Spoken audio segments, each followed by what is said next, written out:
এনার আব্বা আমার নানা। তো একদিন আমার নানার আপন ভাই, দুই ভাই একসাথে বসা, তো আমার নানাজিকে এনার আব্বা বলতেছে। নানাজি হলেন ছোট, এনার আব্বা হলেন বড়, কিন্তু দুইজন দেখতে একরকম, চেহারা একরকম, শরীরে একরকম।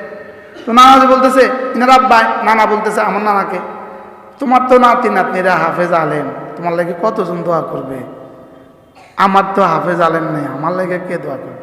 তাই আমি বলতেছি না না আমি দোয়া। আচ্ছা সবার সামনে বলতেছি, আল্লাহ আমার দোনো নানার কবরকে জান্নাতে ঢুকতে হবে না, ওটার অংশ। দুপুরবেলা দুইজন খেয়ে একসাথে শোয়া, তোমার লাগে কতজন দোয়া করবে, তোমার নাতি নাতনিরা সব হাফেজ আলেম।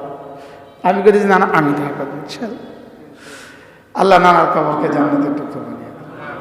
জি মাশা।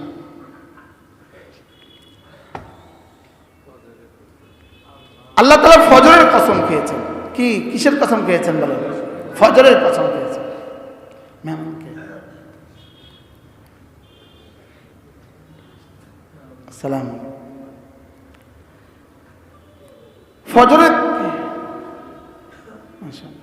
ফজরের কসম খেয়েছেন। ফজরের কসম কেন খেয়েছেন? জি মাশা। আঙ্কেল ভালো আছেন আপনি? 4 মাসে ভালো আছেন মাশা।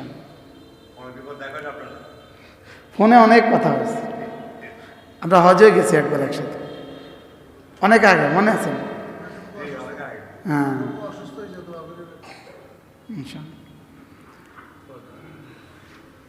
আল্লাহ তাআলা ফজরের কসম খেয়েছেন।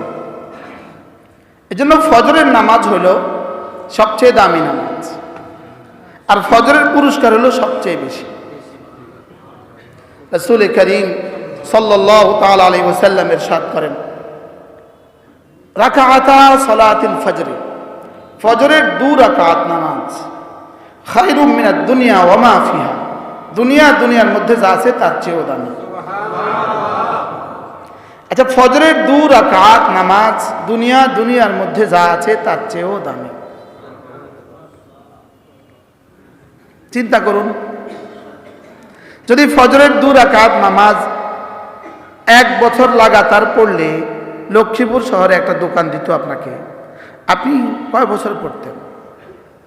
যে 1 বছর কোনোদিন যদি না ছুটে লক্ষ্মীপুর শহরে একটা দোকান দিবে, তাহলে আপনি কয় বছর পড়তেন? রামগতির কে পড়তো তখন?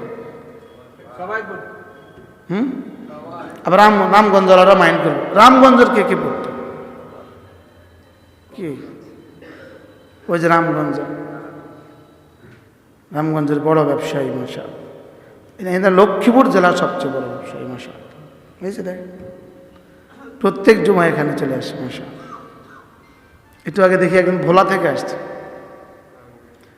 ফজরের নামাজ সবচেয়ে দামি নামাজ, 2 রাকাত ফজরের দাম। আল্লাহর নবী বলেন খায়রুম মিনাদ দুনিয়া ওয়া মা ফিহা, দুনিয়ার মধ্যে যা আছে তার চেয়েও দামি।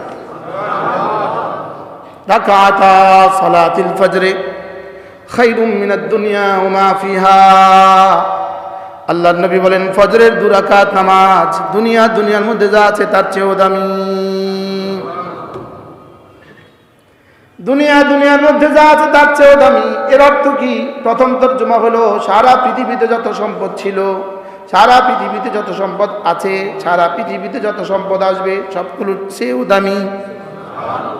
2 নাম্বার তরজমা, সারা দুনিয়াতে যত মানুষ আছে, যত জিন আছে, যত মানুষ, যত জিন, যত ইবাদত করে, সুবহানাল্লাহ, সমস্ত ইবাদতের দাম যা ফজরের 2 রাকাত নামাজের দাম তার চেয়েও বেশি। এই হলো দ্বিতীয় তরজমা। রাকাতা সালাতিল ফজর খায়রুম মিনাদ দুনিয়া ওয়া মা ফিহা, আপনার ছোট্ট একটা দোকান যদি পুড়ে যায় আপনার কাছে কেমন লাগে? ছোট্ট দোকানের ক্যাশ বাক্সটা যদি চুরি হয়ে যায় আপনার কাছে কেমন লাগে? অথচ দিনের পর দিন, মাসের পর মাস, বছরের পর মাস বছর যে আমার প্রতিদিন সকালবেলা খায়রুম মিনাদ দুনিয়া ওয়া মা ফিহা ছুটে গেল, আমার কাছে কোনো ব্যথা আসলো না। বাস্তব না বাস্তব? সুফিয়ান সিররি সাক্তি রাহিমাহুল্লাহ বিখ্যাত বুজুর্গ ছিলেন, তার জীবনে কখনো জামাত ছুটে নাই। আমার কাছে কিতাব আছে, 40 জন মনীষীর নাম আছে যাদের জীবনে কখনো জামাত ছুটে নেই। আমার চোখে দেখা আমার ওস্তাদ, আমি যার কাছে 3 বছর ছিলাম, হযরত নানুপুর মাদ্রাসা ওস্তাদ হযরত মাওলানা মুফতি আব্দুস সালাম রাহমাহুল্লাহ তাআলা, হুজুরের 42তম বছরে আমি তার হুজুরের খাদেম, আর 42 বছরে জীবনে কখনো তাকবীর উলা ছুটে নেই। আল্লাহ আমার হুজুরের কবরকে জান্নাতে টুকরো বানান। কি মানুষ ছিলেন এরা, এরা কি বুঝা বুঝছিলেন? রাকাতা সালাতুল ফজরে খায়রুম মিনাদ দুনিয়া ওয়া মা ফিহা। হযরত সুফিয়ান সিদরি সাক্তি রাহমাহুল্লাহ তিনি একবার মসজিদে গেলেন, মসজিদে গিয়ে দেখলেন ইমাম সেজদায়। ইমাম কোথায়? তিনি ভাবলেন ইমাম তো সেজদায়, সেজদা যদি আমি শরীক হই তাহলে সেজদা কিন্তু এই রাকাত কিন্তু গ্রহণযোগ্য হবে না, এই রাকাত কিন্তু ধর্তব্য হবে না। তিনি ভাবলেন ইমাম উঠতে থাকুক, আমরা যা করি ইমাম উঠুক, তারপর ইমামের সাথে দাঁড়াবো। এবার হঠাৎ তার মনে আসলো রাসূলের এক হাদিস, লাসাজদাতুন ওয়াহিদাতুন খায়রুম মিনাদ দুনিয়া ওয়া মা ফিহা। একটা সেজদা দুনিয়ার মধ্যে যা আছে তার চেয়েও দামি। এই কথা ভেবে তিনি সেজদায় চলে গেলেন। আল্লাহ, কি ভাই, রাকাত কি গণ্য হবে? রাকাত তো গণ্য হবে না, কিন্তু সেজদার সওয়াব যদি দ্বিতীয় সেজদাও হয়, লাসাজদাতুন ওয়াহিদাতুন খায়রুম মিনাদ দুনিয়া ওয়া মা ফিহা। একটা সেজদা দুনিয়ার মধ্যে যা আছে তার চেয়ে দামি। এই কথা ভেবে তিনি দ্বিতীয় সেজদায় চলে গেলেন। সুবহানাল্লাহ। বাস যা হওয়ার হয়ে গেল, নামাজ তো নামাজে গঠিত হয়ে গেল। তার ইন্তেকালের পরে কেউ একজন তাকে স্বপ্ন দেখে জিজ্ঞেস করলেন, আল্লাহ তাআলা আপনার সাথে কি আচরণ করেছে? তিনি বললেন, রব্বে করিম আমার কোনো আমল কবুল করেন নাই, শুধু আমাকে বললেন, সুফিয়ান তোমার সেই দিনের ওই সেজদাটা, যে সেজদাটা তুমি শুধুই এর জন্য করেছ, একটা সেজদা দুনিয়ার মধ্যে যা আছে তার চেয়েও দামি। এই মনে করে তুমি ইমামের সাথে দ্বিতীয় সেজদায় যোগদান করেছ। তোমার এই আমলটা আমি পছন্দ করে তোমার জীবনের সব আমল আমি কবুল করে নিলাম। ইনাদের দিলে কি ছিল? আখিরাতের ধারণা।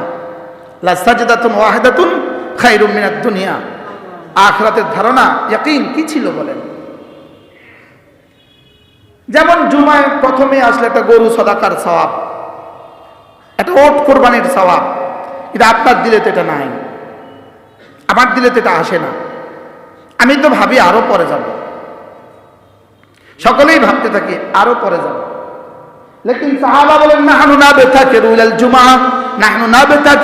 জুমআ, আমরা না ফজরের নামাজ পড়ে, ফজরের নামাজের পরে আমরা সকালে সকালে জুমায় চলে যেতাম। কোন আশায়?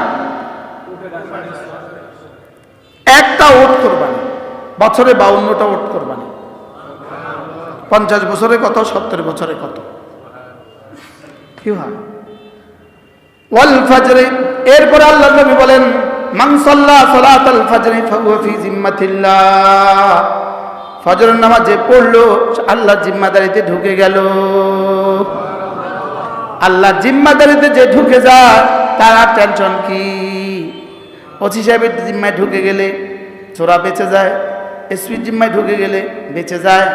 যেমন না আমাদের প্রধান সেনাপতির জিম্মায় যারা ঢুকে গেছে তারা এখন ডিম পরোটা খায়। বুঝলেন না কথা? তারা এখন কি খায়? আরে আমাদের প্রধান সেনাপতির জিম্মা যারা ঢুকে গেছে তারা এখন কবর ক্যান্টনমেন্টের ভিতরে ডিম পরোটা খায়।